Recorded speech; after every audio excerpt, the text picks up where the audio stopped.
You stand for pledge allegiance, please. Dr. Badham, would you like to lead us?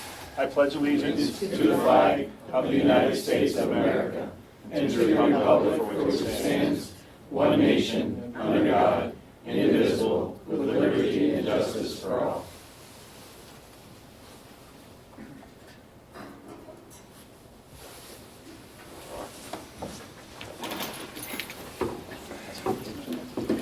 I apologize for this, but we need to go into an executive session real quick.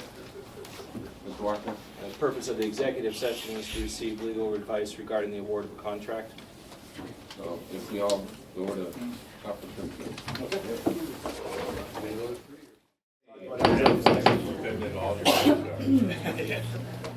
I believe we're all back. Robin, if I can get a roll call, please. Randall. Mr. Speical. Here. Mrs. Alexandrovich. Here. Mr. Brzezinski. Here. Mr. Castillo. Here. Mr. Fabrizi. Here. Mr. Harkins. Here. Mrs. McNair. Here. Mrs. Shenley. Here. Mr. Petrunger. Here. We'll have a hearing of citizens. Anybody wishing to speak can speak for 3 minutes. Anybody here would like to speak? Yeah. Okay, if you want to just stand up over there, you have to sign the paper. State your name.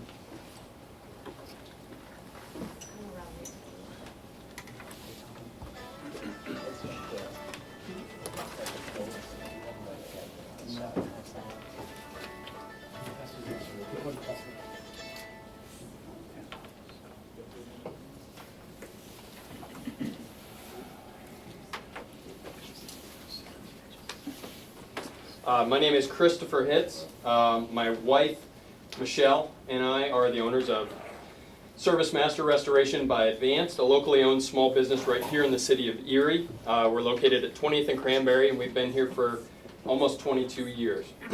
You may have seen our yellow trucks, billboards, and job signs around town. We live in the community, and our business is located within the community, supporting the Erie City tax base. Many of our local staff also live in the city and support this Erie City tax base as well. Several of our employees' children have attended and currently attend the Erie City schools. Some were even a part of the last graduating class of Central Tech and had their final year cut short by this tragic fire. My wife's aunt was a teacher in the school in the Erie City School District for nearly 20 years. The reason that I bring all of this up is that we, Service Master, are your community. We're a part of it. We're the only local choice that can support the demanding needs for the recovery effort that will need to take place at Central Tech. We're the only local choice that is fully capable of handling this large-scale cleaning project. And we're the only local choice that can absolutely meet the timeline that has been laid out for a July 15th completion date to keep the school district on schedule for the already challenging summer change with the consolidation of schools. I am confident in our abilities. I'm confident in your satisfaction with our quality of work. I'm confident that we are the right choice for the school in this recovery effort. And to top it all off, we keep the business local. My hope is that some of these points are taken to heart as you choose the contractor that will be awarded this bid. Thank you. Thank you. Anybody else would like to speak?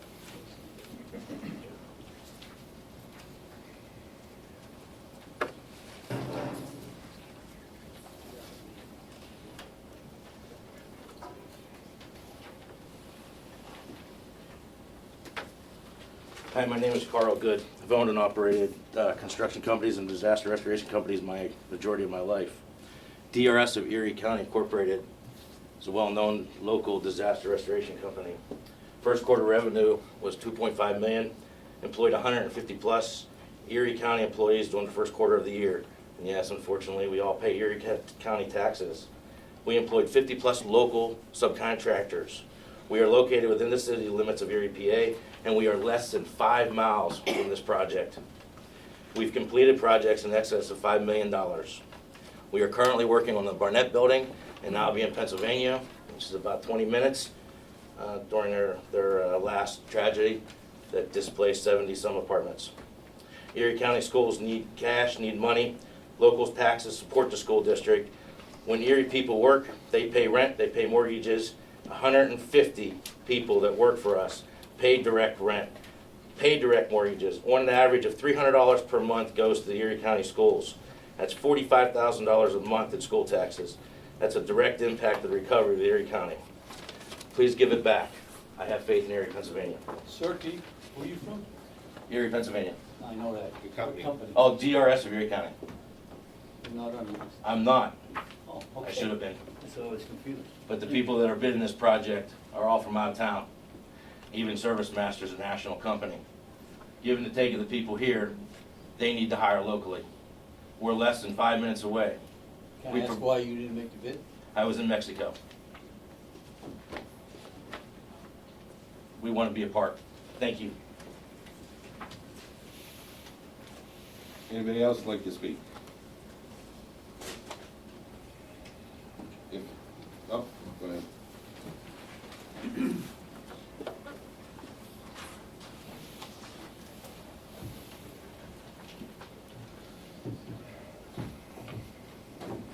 My name is Jim Boughton. I'm with Balfour USA.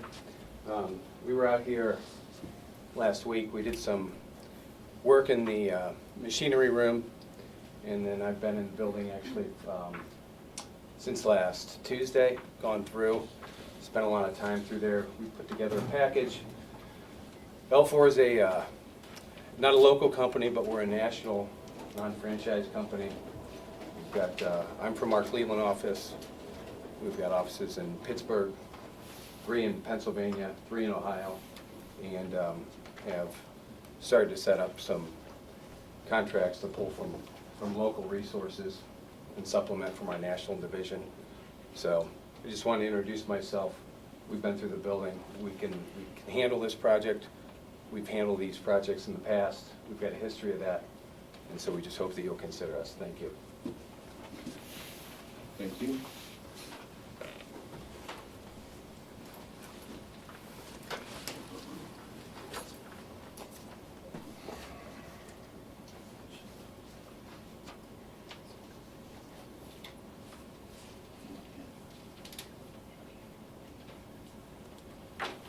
Good morning, my name is Craig Martin with BMS Cat. We're not a local company either. I grew up in the Pymantoning Lake area, close to here, but we will use local labor for all of our labor staffing, and our supervisors that we bring in from Northeast Ohio, Western Pennsylvania will be dedicated to this project. This type of loss is what we do every day. We don't work in residential. BMS Cat is a strictly commercial company. So our supervision and our project managers have many years of experience just working in this setting. So when we bring labor in, they will be managed directly by our supervisors, our project managers, so they won't be working on their own. They'll be directly managed in each room, each hallway, so they won't be running amok through your building. BMS Cat is a worldwide company. It specializes in fire and water restoration, and we do data recovery, document recovery, things of that nature. So. Thank you.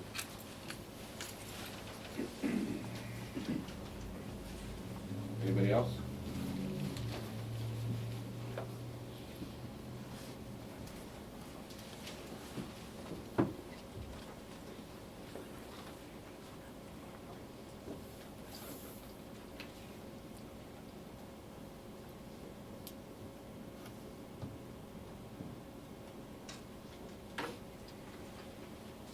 Thank you. My name is Kevin Klee, and I'm with Service Master Recovery Management. We are the commercial large loss division of Service Master. We support the local franchise here with Chris in the Erie County. We do commercial restoration all over. I participated in the restoration of the Pentagon on 9/11. We are more than qualified to do this job. And I would just like to read a letter that was from Greg Humes, a business here in the Erie area that had a fire back in February that we took care of for him. And he writes, Erie School Board members, I would recommend SRM, Service Master Advanced Restoration, to perform the restoration of the Central School without hesitation. The fire that occurred in our family business left us with many questions in regards to how we would continue to operate on a day-to-day basis. Chris Hitz and his local staff at SMAR were instrumental in getting our business back on our feet. SRM, SMAR, came in and began the restoration process immediately. We were back open and servicing our customers days after the fire. They gave us a process and a timeline they followed completely and actually finished ahead of schedule. They're a professional outfit who deliver on their promise. I not only recommend them from firsthand experience, but have them back in my facility right now, completing the process that was interrupted by the insurance company's cause and origin investigation. If you have any questions in regards to recommendations, do not hesitate to reach out to me. Greg Humes, Chrysler Jeep. So I bring this up as, we are, a national company, but we work with the local franchise here who employs people from this area. And there's no doubt in my mind that we can handle this for you. Thank you. Notation here. Did you have the opportunity to rebid after it says your bid does not include ceiling replacements? We were the lowest bid on Monday. Right. And we followed the instructions and gave us square footage prices for the removal of the ceiling tiles, both the 2x4 acoustical tiles and the 12x12 glued-on tiles. We followed the directions of the original proposal. Everything was complete in ours. I've just seen a note on the paper saying that it didn't include. You're saying this. That's inaccurate. 8,000 bid did include all the tiles? Yes, we included everything. As a matter of fact, our estimate was used so that everybody else could rebid, because we did it right the first time. Thank you. Thank you. Anybody else? So we need another executive session? No, we did not. Unless we want to bid it for a third time. Okay. Well, before I turn it over to Eric to explain the process he chose to work through this and our recommendation, I just want to clarify that this is not a formal bid process, that this is a quote process, and it's done under the emergency procedures as dictated by the Department of Education, and Attorney Wachter is going to walk through those procedures just to clarify. The Pennsylvania School Code provides that if there is an emergency where a school plant or any part thereof becomes unusable, competitive bids for repairs or replacement may be solicited. Solicited, not advertised, not in the standard bid procedure that the school district uses. From at least 3 responsible bidders, and upon approval of any of these bids by the board, shall proceed at once to make the necessary repairs or replacement within the terms of the approved bidder bids. After you make that determination, the school district is obligated to notify the Secretary of Education and inform that they prescribe, and we have that information, and we'll be prepared to notify the Department of Education after that has been done. In consultation with the Executive Deputy Secretary of the Department of Education, their advice for how they administer this particular provision is that we have to knock on at least 3 doors.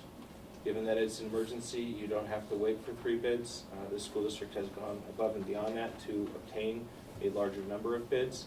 He has also indicated that the award is to be made to the lowest responsible bidder, which does in fact comply with our standard bidding rules.